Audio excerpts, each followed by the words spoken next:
This was planned. There was malice. This is a person who came to this house with a deranged mind. A brutal killing. She was controlled. His mission was to destroy both of them. A dark mystery with multiple suspects. This is a very personal murder. He's going to be in charge. He's going to be in control and never be told no. You're dealing with someone who's a complete psychopath. A stalker is like having your own personal terrorist assigned to you. The truth will be revealed.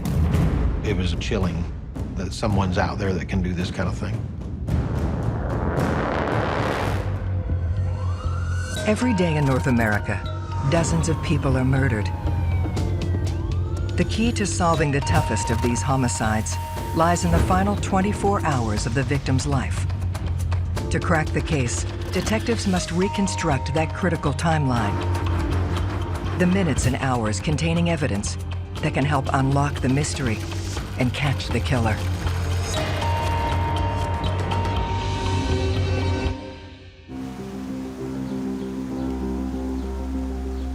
East Cobb, an affluent suburb located just north of Atlanta. It's a community that's really centered around families. It's known for having good schools, so people move there a lot for that reason. It's low crime, and it's considered a really safe area. But days before Halloween, this quiet community is shocked by a real-life horror. It came through as a 911 call. A little 5-year-old boy came home from school, and he was stabbed about 18 times in his chest. When you hear of a child who's injured by somebody, you're more with your foot through the firewall, driving as hard as fast as you can to get there. As detectives arrive on scene, 5-year-old Nick Smith is rushed to the trauma center. He was with a neighbor girl, Christina, who lived upstairs.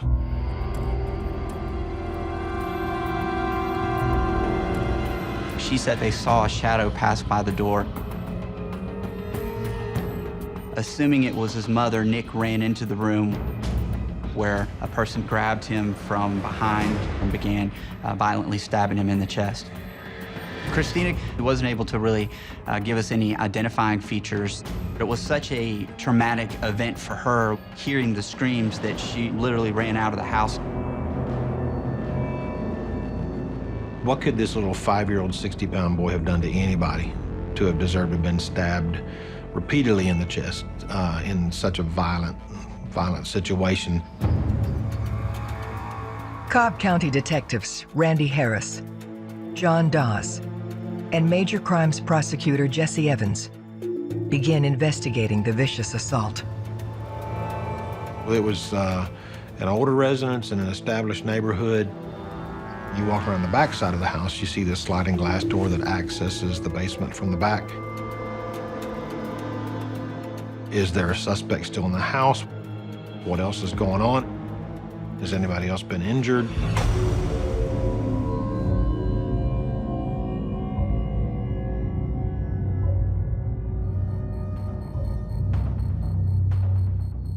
The two things that stood out the most were the broken knife blade, separated from its handle. That was the weapon covered in blood, obviously used in stabbing Nick. We were able to determine that that knife blade didn't match the cutlery that Carmen Smith had in her apartment. And in the bedroom, the carpet showed Nick's blood where he was initially stabbed. And in the bed was 5 layers of bedding. It didn't look right, so the officers pulled the bedding back on one side.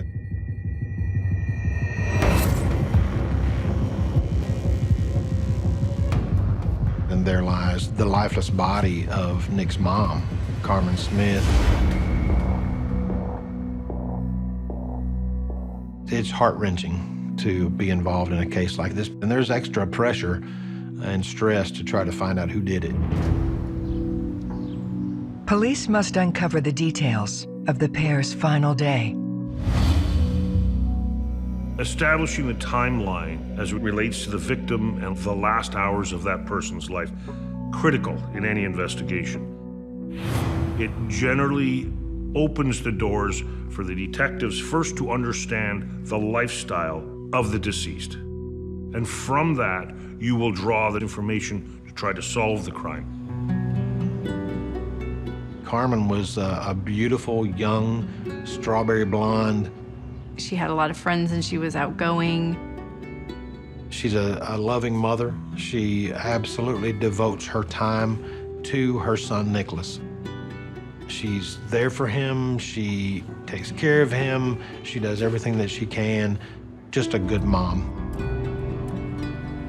She's also a flight attendant. So she can be gone for a day or two or three at a time, depending on her schedule. She's a different victim because when she's home, she's with her kid. And when she's working, she's out of state flying. We want to know her routine. Did she go someplace where someone may have been checking her out?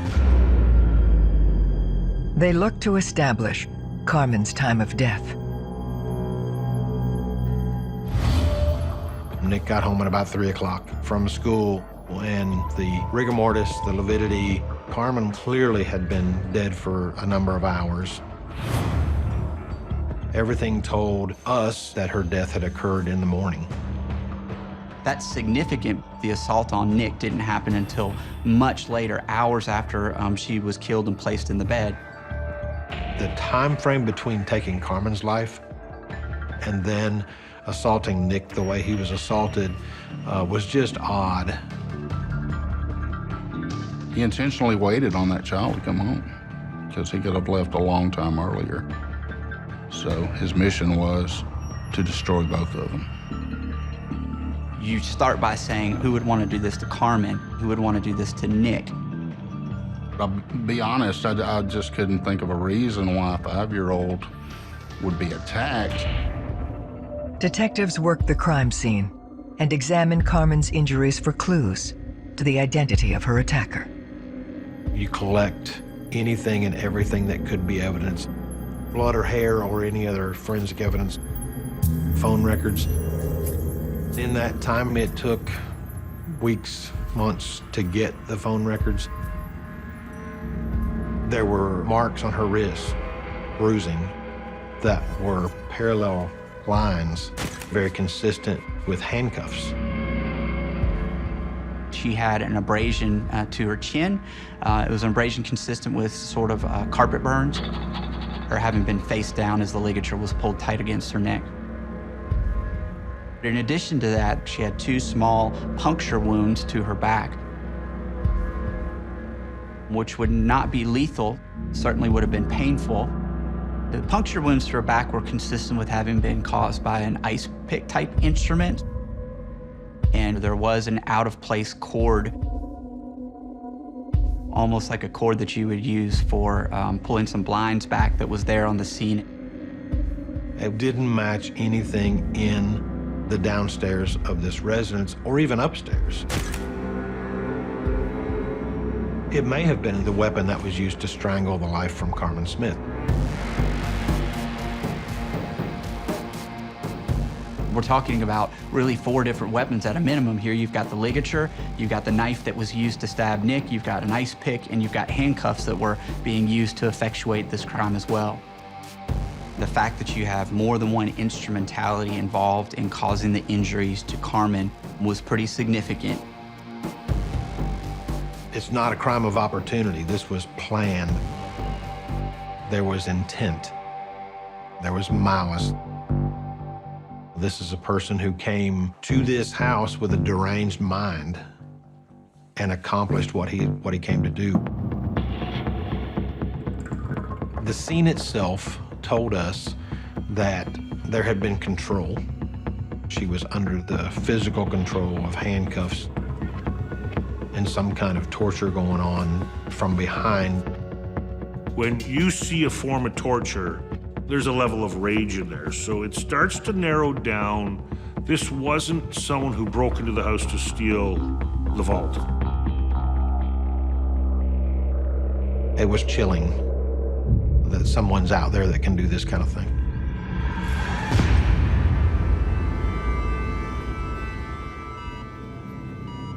Police attempt to speak with Nick, hoping for a description of his assailant.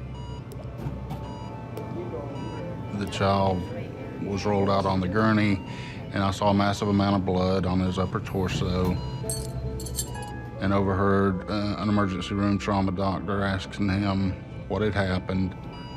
And what I heard at that time was, "Bad man hit me with a wok," in a child's language. And that was telling to me that this child is not even old enough to know what had happened to him. This little kid, adorable little kid, laying on a hospital bed, just medical hardware all over him, trying to fight for life. Nick fought and fought and fought. Most people that sustain that type of wound don't survive. Fortunately, none of the vital organs were penetrated. The child would be in and out of consciousness, and he was heavily medicated and was recovering. I was going to hang with the kid, regardless of everything else. I was able to kind of let him know, hey, I'm your friend. He needed someone. I tried to reassure him it was going to be okay. I asked him, did you see who attacked you? Do you know what color his clothing was, which he described as black? Could you see his face? And he replied that he was wearing a mask, and the mask was the same color, black. He said, I want my mommy. It was heart-wrenching.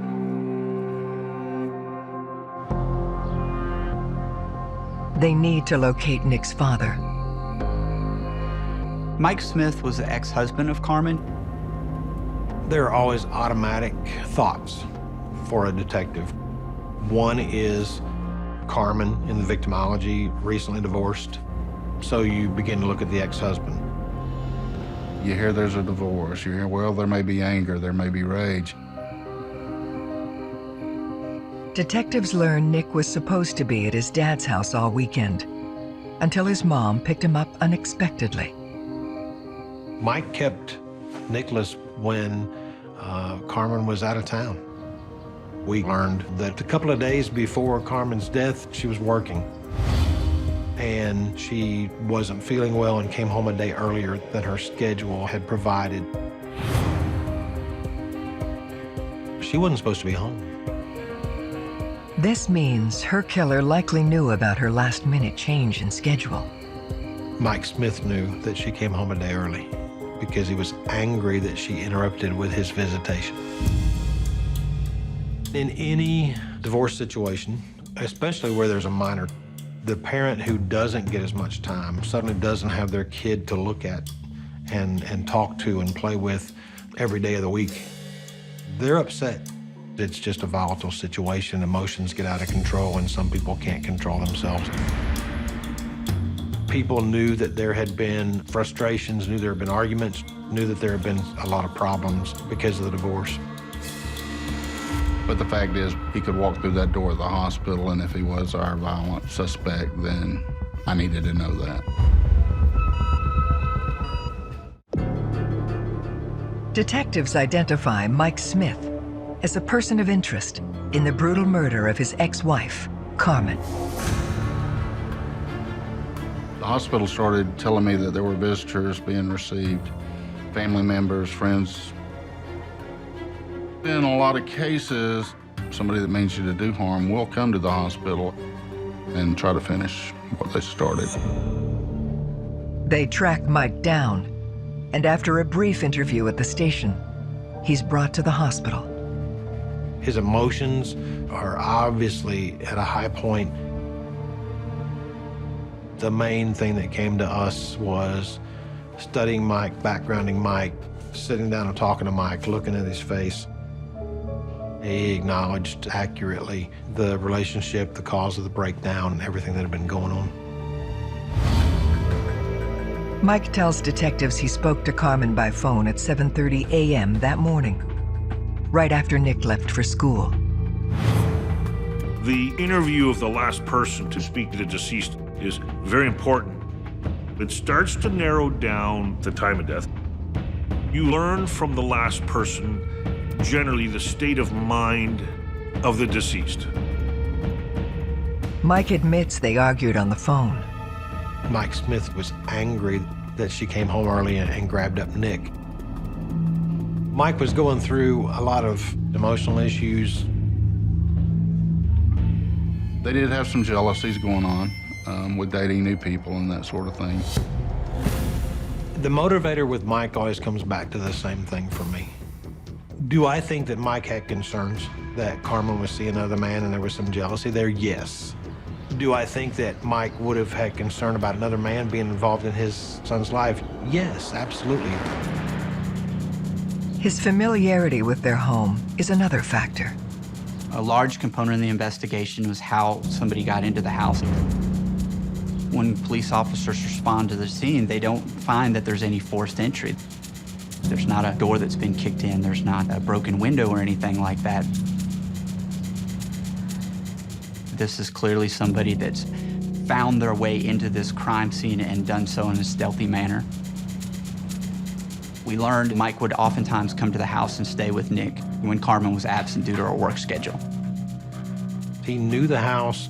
He knew the inside of the house. He knew the outside of the house. So you've got motive and you've got opportunity, but you need something else because beyond a reasonable doubt is a very high standard. So the police have to nail down that suspect's alibi, because if they can't nail down an alibi, that opens a crack through which the defense will drive a truck.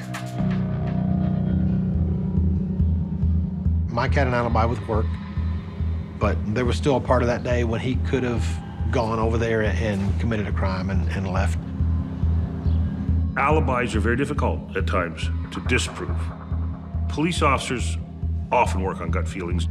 So when you have a gut feeling, you have to pursue it. You know your case. You are living it, you're breathing it. Police need to find another way to rule Mike in or out. Law enforcement intentionally allowed him to see Nick because they wanted to gauge the demeanor between the two of them. If it was your loved one and you realized that something this horrible had happened to them, you would expect that there's going to be an emotional reaction. When you don't see that appropriate demeanor, that's a red flag. I gave them space and their privacy, but I moved to a window where I could observe. And when that child woke up and reached up for his dad, at that moment in time, I said, he's not a suspect. If his father had had anything to do with that, he certainly wouldn't have expressed that kind of comfort. His dad was in tears, he was in tears. Mike had a lot of difficulty with the divorce, but did he stab his son 18 times? No, not a chance.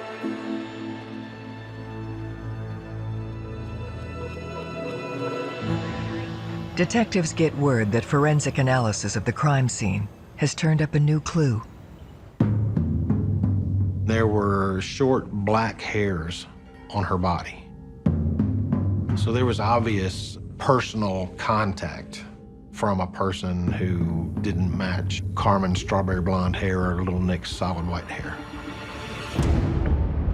If you have a hair with the follicle attached, there is sufficient DNA for testing. The difference between good DNA and bad DNA is quality and quantity. Quality means that you want to have well-preserved DNA. It's not going to be degraded. Quantity would be having a sufficient number of cells in order to amplify the genetic material. But in 1995, DNA were 3 letters that nobody knew what it meant. So even with a root the skin tissue involved at the end of a hair, it just wasn't enough from a scientific standpoint. On a mission to determine who the hair belongs to, police interview people who had access to Carmen's home, starting with Carmen's upstairs neighbor, Lottie Spencer. Lottie moved in a few months prior to the murder. She worked in a doctor's office and had a 10-year-old daughter. Christina was a few years older than Nick, but they rode the bus together and stayed in the same house, different portions of the house. Lottie and Carmen did have a unique setup in that they were both happened to be single moms living in this same house. There's really no evidence to show that they had any really close relationship or anything like that. It was more of a roommate type situation, one renting the top portion and one renting the bottom portion. Lottie tells police she left for work that morning just after 7 a.m., the same time Nick and Christina left to meet the school bus. She had heard from her daughter, Christina, what had happened and left work early to go to the house to check on her daughter. Lottie then reveals that Carmen's death may be somehow connected to an unstable individual from her past. Lottie was able to articulate for us a pretty terrifying series of events that have been going on for almost a full year in her life. Lottie and Wasim Daker met playing paintball on the same team with each other. So they started off kind of getting to know each other in a social context. She said that she had initially reached out to him and tried to be a friend. She was trying to be like a big sister to him because he was confiding problems at home. At the time, Daker was a 17-year-old student at Georgia Tech University. He started to become obsessed with her. He was going to her office. He was following her around to restaurants. Pretty soon, she wanted a more hands-off relationship with him. She was becoming more concerned about his bizarre behavior. So it got to a point where he just wouldn't take no for an answer. After repeated requests to be left alone, Lottie went to the police. He was charged with harassing phone calls. There was a stalking charge against him. He was ordered to undergo some psychiatric treatment. In the fall of 1995, Lottie was starting a new life in East Cobb and moves in with Carmen Smith. Lottie had just learned that Daker had been released from a hospital. He was free to do whatever he wanted to. He's a stalker. And a stalker is like having your own personal terrorist assigned to you.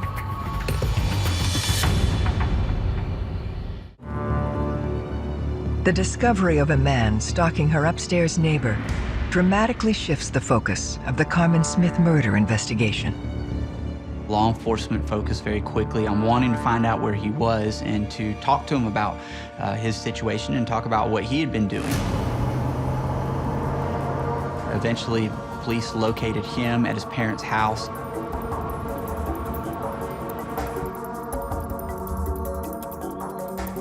He's kind of a weird and awkward guy and troubled, it seemed, you know, from all indications, and yet very intelligent. His statement was he didn't even know where Lottie lived, so he denied any involvement in the case. Did you know about this woman? I never even heard about it till you guys told me about it. Did you kill Carmen Smith? No. Did you stab her son repeatedly with a knife? No. Daker tells a different story about his relationship with Lottie. Lottie had always said that it was a platonic relationship. Mr. Daker claimed the opposite. He claimed that he had been in a romantic relationship with her for some period of time. Well, Lottie's telling me one thing, you're telling me another. So I don't know who's telling the truth about how this relationship actually was going on. She denies it completely, but we've had a complete sexual romantic relationship. With these situations, the cases can be very difficult to prove because it's a he said, she said kind of situation. Daker also claims he has an alibi for Carmen's murder. He claimed that he was home all day, that he was playing computer games with friends. It was a game that required that you play over a modem, that you had to use a home phone. I know I was home, and I was playing the set. Talk to Colin. I'm not worried. When we did finally speak to his friend, yes, indeed, he said that he had been playing this game with Mr. Daker. His alibi appears solid, and a fundamental question still remains. Why Carmen Smith? What's his motive to cause any injury or the death of Carmen Smith? Everything that we looked at in the case told us that Carmen and Daker probably wouldn't know each other if they saw each other on the street. Detectives turn their attention to other men in Carmen's life. We talked to family members about her lifestyle and people that she was seeing, people she had dated before. Carmen had just turned 30 years old, a very beautiful young lady. The police wanted to find out a little bit more about their background to see if they could have been a person capable of doing this to her. They learn about one individual Carmen had been spending a lot of time with lately. John was in communication with her. I believe he knew about her flight that weekend. John lived not too far away. He knew her routines, her schedules. He knew where she lived. John is brought to the station for questioning. When you interview someone, you're looking for a number of tells. Body language is just one of them, and it's a very small part. There's certain very basic defensive positions people take when they are not sure, when they feel threatened by the question. The crossing of the legs, the crossing of the arms. Will they look you in the eye when they're talking to you? When John was interviewed, he acknowledged his attraction to Carmen Smith. He acknowledged that they had been out. He talked about Carmen had confided in him. Carmen hadn't been divorced that long, and guys are stupid. We are what we are. So could there have been some jealousy that maybe she was seeing somebody else? Yeah. Detectives need to uncover exactly where John was the morning Carmen was attacked. The alibi that he provided wasn't anything that really could be substantiated because he was alone. So that makes it difficult. You can't say, okay, this person's here, they're clocked in at work, other people saw them, or they're shopping and they have a receipt, or there wasn't anything like that available. So the lack of alibi was a concern. Without a clear alibi, it becomes a question of motive. This was not a chance murder. This was not a quick murder. This was a very deliberate act. There was nothing about him that would suggest that he was controlling and possessive and would be angry about anything that was going on in her life. Again, do you like somebody? Yeah. Do you want them to see somebody else? No. Would you kill him over it? No. He's not that kind of guy. It was pursued, it was looked at, and in the course of all that, it dropped out. For detectives, this means a disturbed killer is still walking the streets of East Cobb. On violent crimes, you certainly want to find who's responsible and get them locked down. If you talk to most law enforcement professionals involved in working homicides, most of them would probably tell you that they expect that they're going to be able to solve their case quickly and be able to make sure that you can bring justice to your victim and make sure that the general public is protected from future crimes. One of the frustrating parts, though, is you don't have that crystal ball at the time to know whether this is a case that's going to go cold. I want to, as a personal matter and professional matter, make sure that I've done everything that I can to bring justice to Nick and to bring justice to Carmen. I remember the stress and I remember the focus in the office. This is it. You live it, you breathe it, you eat it, you sleep it or don't sleep it. I don't sleep much. It's an overwhelming burden. You have to do everything. And in order to do that, you have to live that case. That victim is mine. Carmen and Nicholas Smith are mine. After weeks of waiting, they receive a key piece of evidence. Probably one of the first times that law enforcement had obtained phone records in a case like this. Remember, in 1995, it was a very difficult task to figure out whose number was called. Within the massive paper trail lies a shocking clue. There were calls made from inside the home that day.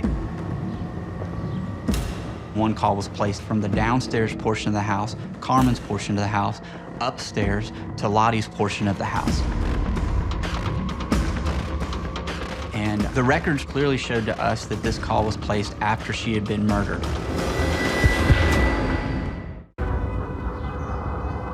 Records show a call was made from Carmen's phone to the upstairs neighbor in the hours following her murder. Because we knew the time of death was in the morning, this was a pretty significant piece of evidence. Police believe the call, which came in at 11:32 a.m., suggests the killer must have had a connection with someone upstairs.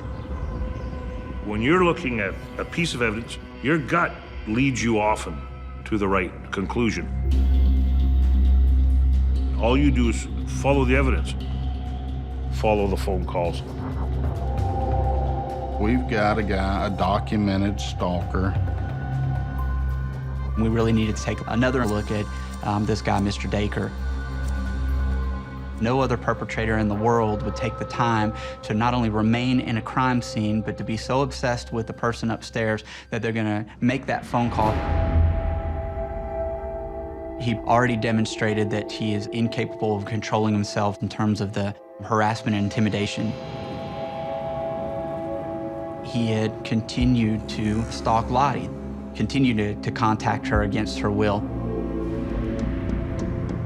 Believing Daker poses a threat, detectives act swiftly. It became clear that law enforcement could prove several counts of aggravated stalking here in Cobb County. A decision was made to arrest him for those counts against Lottie in the hope that they could further their investigation. There was never a, we can't get him for this, so let's get him for this. The aggravated stalking was an obvious crime, and it's a dangerous crime. He was brought to the police station. He continued to deny knowing Carmen. As part of his arrest, Daker provides blood and tissue samples. Police also execute a search warrant of his home.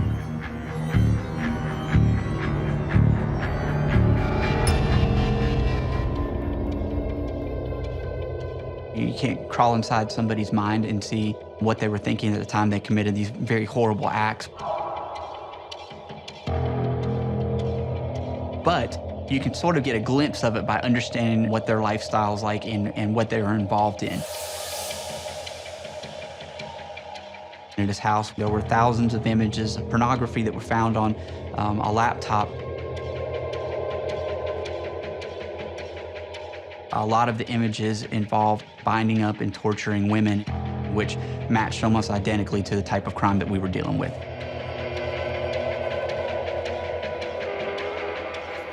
We found some email correspondence in his inbox where he had apparently asked for books about some really terrifying things. How to break into houses, how to kill people without joy. One of the books in particular talked about how you could effectively use an ice pick as a weapon to control your victim. We did find ice picks that he used routinely to clean his paintball guns, and some knives that were the same brand as the broken knife blade that was left at the crime scene. So he had access to the type of weapons that were clearly used on Carmen. In the search of Wasim's room, there was a safe. When I was 17 years old, I didn't have a safe because my mom wouldn't let me hide anything. But there's a safe. And when it was open, there's a handcuff box, and it's empty. Where are the handcuffs? The most telling evidence is found discarded in his room. A couple of letters that were found in a trash can. He was writing about his thoughts about Lottie, one of which was particularly chilling. It was ripped up, where he closed the letter by basically saying that he had a foolproof plan to get back at Lottie, but that he was going to somehow let her live. My impression is that he wanted to cause Loretta Spencer Bites more pain than she could tolerate without putting physical pain on her. You start to understand that this might be a case of displacement, where an offender is clearly taking out his anger against one person and using it against somebody else.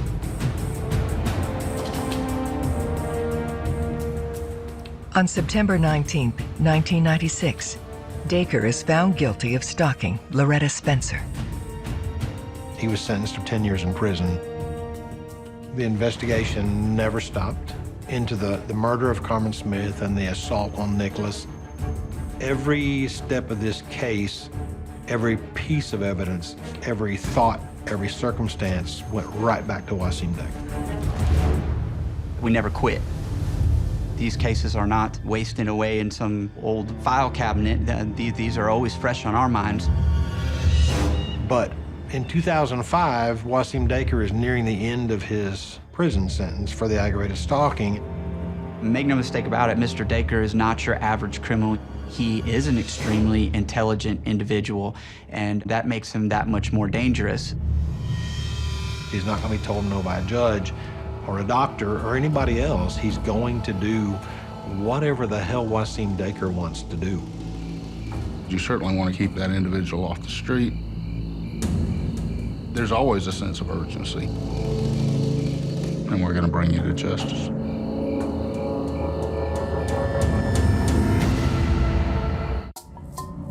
Police are convinced Wasim Daker is the man responsible for the murder of Carmen Smith and the brutal assault of her young son. Now, they have to prove it. He's a dangerous individual. Once he was released from prison, he's going right back to Lottie. So he was released in 2005. He was out amongst us. There's extra pressure and stress to try to grab him up. Our best evidence in this case was hair evidence that we hadn't been able to do anything with. It was crucial where this evidence was located. It wasn't just found at some area of the crime scene. It was literally recovered from the body of Carmen Smith underneath her shirt. By 2009, DNA testing has dramatically improved.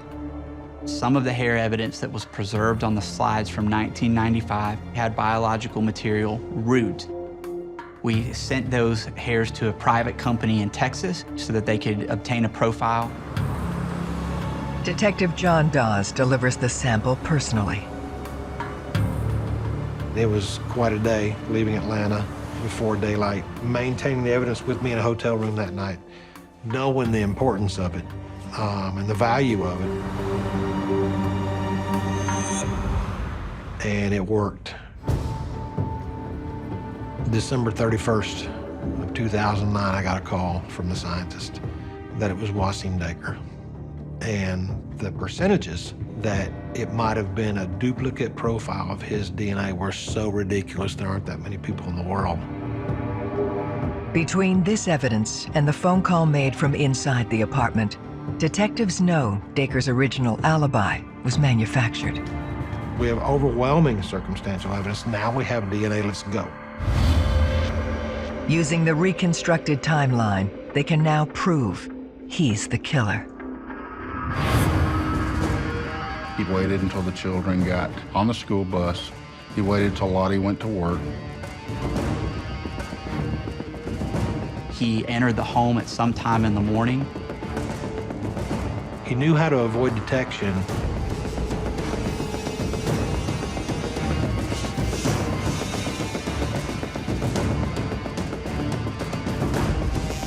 We know that at some point she was placed in handcuffs.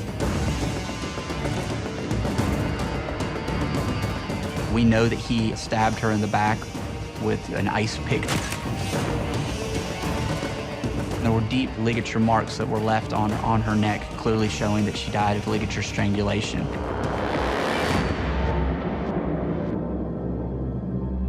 He went there to commit a heinous assault. He's absolutely a conscienceless, unremorseful killer. And then to sit with her dead body for hours, relishing in what he's accomplished, to the point that the 5-year-old son comes home. And to grab him around the neck and stab him repeatedly in the chest.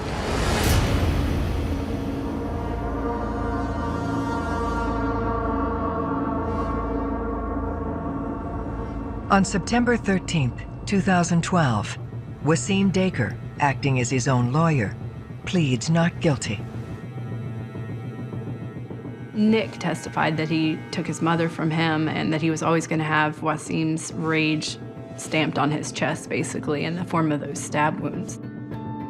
Nick grew out of being a victim right there that day on the stand in the trial of his mom's murder and his assault. It was just a pit in your stomach, praying that the jury was going to see it the same way that we did. After a 2-week trial, it takes the jury just 4 hours to reach their decision. The guilty verdict was a huge relief. It was a relief to my team. It was a relief to John Dawes, and to be able to look Nick in the eyes and be able to confirm for him that we had finally done what we hadn't been able to do for so terribly long, which is to not only hold the person accountable that took his mother away from him, but to hold the person accountable that had dramatically impacted his life. That is the best thing that I'll ever receive from a case that we got through. Wasim Daker is sentenced to life in prison, plus 47 years. His latest appeal was denied in 2016 by the Georgia Supreme Court. This case was an honor and a privilege to be a part of. It was sheer effort, but the best of some of the hardest working people that you've ever seen.